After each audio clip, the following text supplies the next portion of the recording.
सभी छात्राओं को नमस्कार। जैसे कि हम लोगों ने पिछले वीडियो में दयानंद सरस्वती के सामाजिक राजनीतिक चिंतन के बारे में विचार कर चुके हैं, तो आज हम लोग स्वामी दयानंद सरस्वती के धार्मिक विचार के बारे में चर्चा करेंगे। स्वामी दयानंद एक धार्मिक पुरुष थे और उनकी धार्मिकता की मान्यता का आधार वेदांत था। इस प्रकार स्वामी दयानंद के निम्नलिखित धार्मिक चिंतन थे या विचार थे, जिसमें पहला पॉइंट है एक ईश्वर में विश्वास। स्वामी दयानंद ने ईश्वर के प्रति अनंत श्रद्धा और भक्ति रखते थे।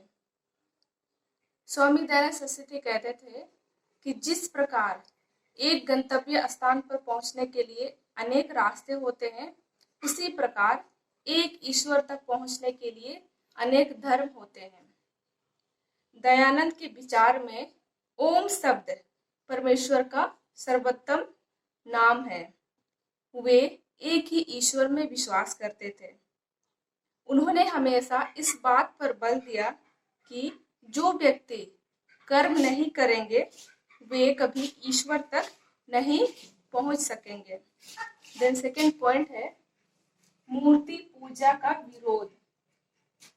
उन्होंने इस बात पर बल दिया कि मूर्ति पूजा ना तो वेद सहमत है और ना कोई धार्मिक कार्य।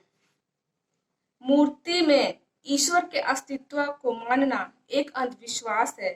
इसलिए स्वामी दयानंद ने मूर्ति पूजा का विरोध किया। देन तीसरा पॉइंट है इस्लाम और ईसाई धर्म के प्रति दृष्टिकोण। स्वामी दयानंद ने देखा कि इस्लाम और ईसाई धर्म के प्रचारक अपने धर्म का प्रचार करते हुए सामान्य भारतीय लोगों के मन में आत्महीनता भर रहे थे। बहुत से हिंदू समुदाय के लोग ईसाई और इस्लाम धर्म को अपनाने लगे थे। इससे क्या हो रहा था कि बहुत सारे हिंदू समाज को बचाने के लिए आक्रामक तरीके अपनाने पड़े। देन 4 पॉइंट है शुद्धि आंदोलन।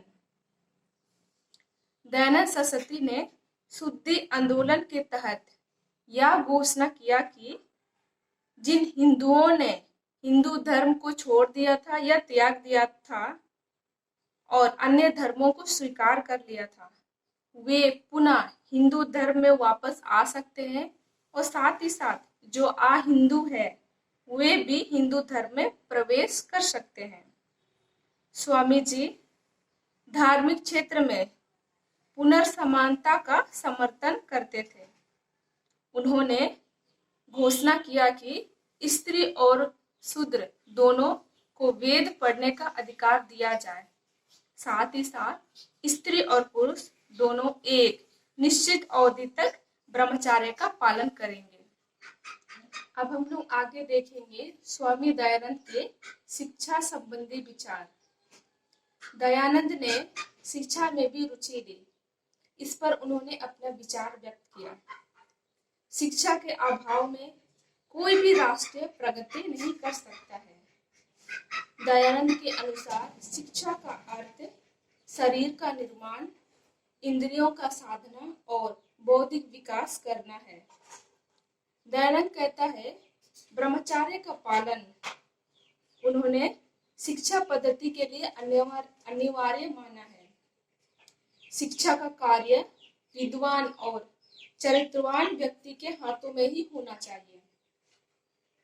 शिक्षा के संबंध में उन्होंने कहा कि पुरुष के समान स्त्री शिक्षा पर भी उन्होंने बल दिया, परंतु वे शिक्षा के पक्ष में नहीं थे। दयानंद सरस्वती ने लड़के और लड़कियों के लिए शिक्षा पद्धति, शिक्षा के पाठ्यक्रम और शिक्षा का विषय के संबंध में कहा कि वो भिन्न होने चाहिए। इस पर उन्होंने बल दिया कि शिक्षा में प्रवेश धनी और अमीर के बीच कोई भेदभाव नहीं होनी चाहिए। दयानंद सरस्वती ने गुरुकुलों की स्थापना पर विशेष रूप से बल दिया। दयानंद के उपयुक्त विचारों से हमें उनकी महान व्यक्तित्व का परिचय मिलता है। दयानंद सरस्वती एक मानवतावादी साधु थे जो देश और समाज के प्रति अपना कर्तव्य को सर्वोपरि समझता है। भारतीय समाज और राष्ट्र के उत्थान में स्वामी दयानंद सरस्वती ने महत्वपूर्ण योगदान दिया।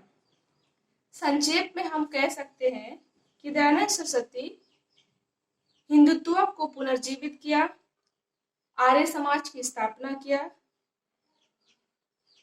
भारतीय राष्ट्रवाद को पुनर्जीवित किया।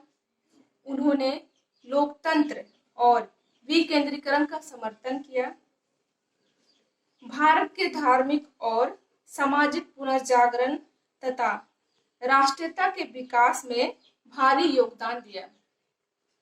ये हम लोग पढ़ लिए हैं स्वामी दयानंद के बारे में सारा चीज, उसके सामाजिक, आर्थिक, धार्मिक, शैक्षणिक। तो इससे ऑब्जेक्टिव क्वेश्चन तो मैंने आप लोगों को बता दिया है, जिस दिन हम लोग इंट्रोडक्शन आप लोगों को मैं बताई थी उस टाइम। तो अब हम लोग लॉन्ग क्वेश्चन में जाएंगे।